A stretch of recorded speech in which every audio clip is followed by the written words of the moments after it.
got a Diddy victim, you got a Jay-Z victim, and you got a superstar gone. They know what happened. Breaking news as Jaguar Wright exposes shocking list of rappers who were allegedly sacrificed by Jay-Z. It's a horrifying tangle of plots, transactions, and big money exchanges. But do these accusations have any element of truth in it? Did Jay-Z actually get rid of rappers he thought would jeopardize his career? Relax as we dive deeper into these discoveries that have remained hidden for decades and the exposed truth. Jay-Z seems worried about more than simply appearing on Diddy's well-known tapes. Jaguar Wright is back, and this time she's revealing everything about the roster of rappers Jay-Z is said to have cut down to further his career. Industry insiders like Jaguar and Carter Williams, it seems, have been attempting to inform us of certain higher-ups again when some of these young rappers tragically and senselessly died. Still, as usual, people write them off as insane. Jaguar Wright now claims to have proof that Jay-Z planned and made money off the deaths of rappers including Big L, Takeoff, Nipsey Hussle, and Pimp C. And so, Jaguar has criticized rappers and music industry executives who put their careers ahead of others for most of the past few years.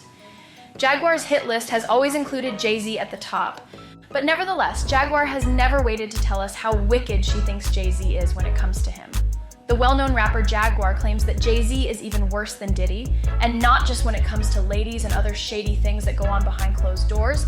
However, she does claim that when other rappers or singers pose a threat to Jay-Z's or his wife Beyoncé's career, he enjoys setting them up for elimination. Jaguar Wright broke the beans in a recent interview with Real Life Productions about her belief that Takeoff, who sadly died in 2022, was part of a scheme to have him eliminated. According to Jaguar, Jay-Z and Roc Nation Corp planned an aggressive takeover, including Takeoff's death. Not only was Takeoff's death tragic, but it also involved an aggressive corporate takeover that exploited his status as a god. How Takeoff died. Kurznik Karibal, also known as Takeoff, was fatally shot by gunfire in 2022 while attending a private celebration at a bowling alley in downtown Houston. The shooting also injured 2 more people. Jaguar claims that Megan is directly involved in all of this and that her former label, 1501 Certified Entertainment, and its CEO, Jay Prince, are to blame.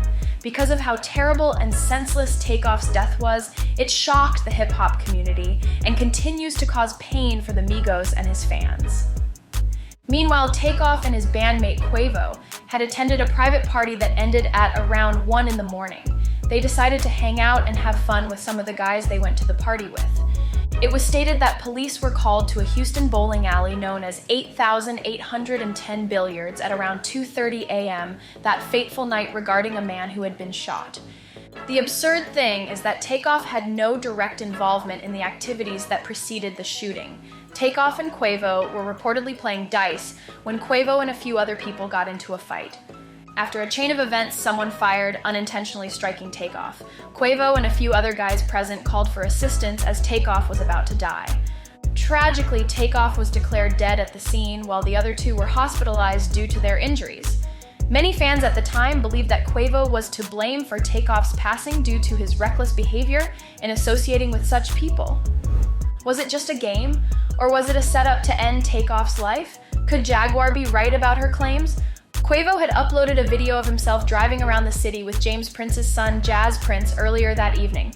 James Prince, the co-founder and CEO of the Houston-based record company Rap-A-Lot, is regarded as one of the rap music industry's godfathers. In addition, Jazz Prince is a well-known executive in the rap music industry. In 2009, he and his father helped Drake secure a deal with Young Money Entertainment by introducing him to Lil Wayne. Jazz is also a well-known designer creating the streetwear line Mob Ties. Apparently, rumors are that when well-known rappers travel to Houston, Jay Prince always makes sure they are protected. However, it's said that Jay Prince and his son Jazz have started taking advantage of artists by extorting huge protection costs. These dice games have also given rise to allegations that following the games, artists are ambushed, robbed, and occasionally eliminated. It also appears that Takeoff is not the first rapper to pass away after visiting one of these events. The jeweler Duke of Chicago was shot and killed 2 months before Takeoff's death, following his winning of $100,000 in a dice game with Jay Prince Jr. After Takeoff passed away, fans started criticizing Quavo for this reason. They said he should have known better than associating with people like J. Prince Jr. The stories that took off that Takeoff was deliberately sacrificed are even more absurd. Many believed it was no coincidence that he was carried out on Halloween. Additionally, Takeoff and Quavo released a music video for the Messi the day before the fatal event, which included some unsettling imagery. Strangely, it appeared to predict much of what transpired on the day Takeoff passed away. For instance, in one shot, we see Quavo standing close, holding a gun by his side, and studying Amigo's contract, while others are gambling and bickering over cards. The dark secret of the industry. Meanwhile, Takeoff was standing next to a portrait of the Grim Reaper with the initials RIP. Still, there appears to be a concerted effort to hide Takeoff's death, the darker side of the tale that people seem to have conveniently forgotten about. Some influential individuals allegedly operate behind the scenes to ensure Takeoff's killer avoids punishment. To put things in perspective, Patrick Saver Clark was detained by the police in December 2022 on suspicion of firing the rounds that murdered Takeoff. In May 2023, a grand jury persuaded Clark to testify concerning Takeoff's passing. The trial was scheduled to begin later. However, Clark was placed under house arrest a day after being taken into custody after posting a $1 million bail. However, it was reported by November 2023 that Clark was simply subject to a curfew of 7 p.m. to 7 a.m. According to court documents, he was no longer obliged to wear a GPS monitor or be under house arrest. Clark was prohibited from communicating with Takeoff's relatives, victims, or witnesses. He was also forbidden from getting in touch with J. Prince and Shocker Stevenson, a known associate of theirs. Additionally, it was reported that Clark's lawyer asserted that her client did not fire the rounds that struck Takeoff.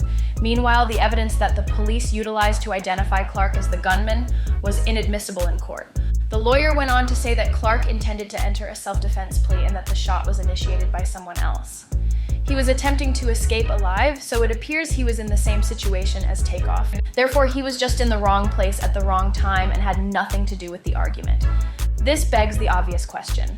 Who is attempting to conceal the fact that Takeoff was murdered? And why will rappers like Takeoff be pawns in a far larger chess game, rendering them disposable? The worst thing is that they are pawns without even realizing it. That is at least the claim made by former music executive and video director Robbie Starbu, who gained notoriety after posting a video detailing how the music industry utilizes up-and-coming rappers to further its goals. Make a video about something I have a unique experience in. So I directed a bunch of rappers, people like Gucci Mane, Snoop Dogg, Lil Yachty, the list goes on and on and on. Carter William even went so far as to claim in a recent interview that a number of the top executives in the music industry stand to gain financially from the deaths of some of these young rappers, which explains why there are so many instances of young rappers dying tragically. Now, in her recent interview with Real Life Productions, Jaguar Wright did not hold back while accusing Jay-Z of being one of the dishonest music executives who made money off the deaths of rappers. Cat Williams, however, did not identify any names. The bizarre plot involving Takeoff's demise, Jay-Z's Roc Nation's effort to kidnap Megan Thee Stallion from J. Prince, and the 1,151 certified entertainment was dissected by Jaguar. Furthermore, no one notices that Nation is snatching Megan away from 300.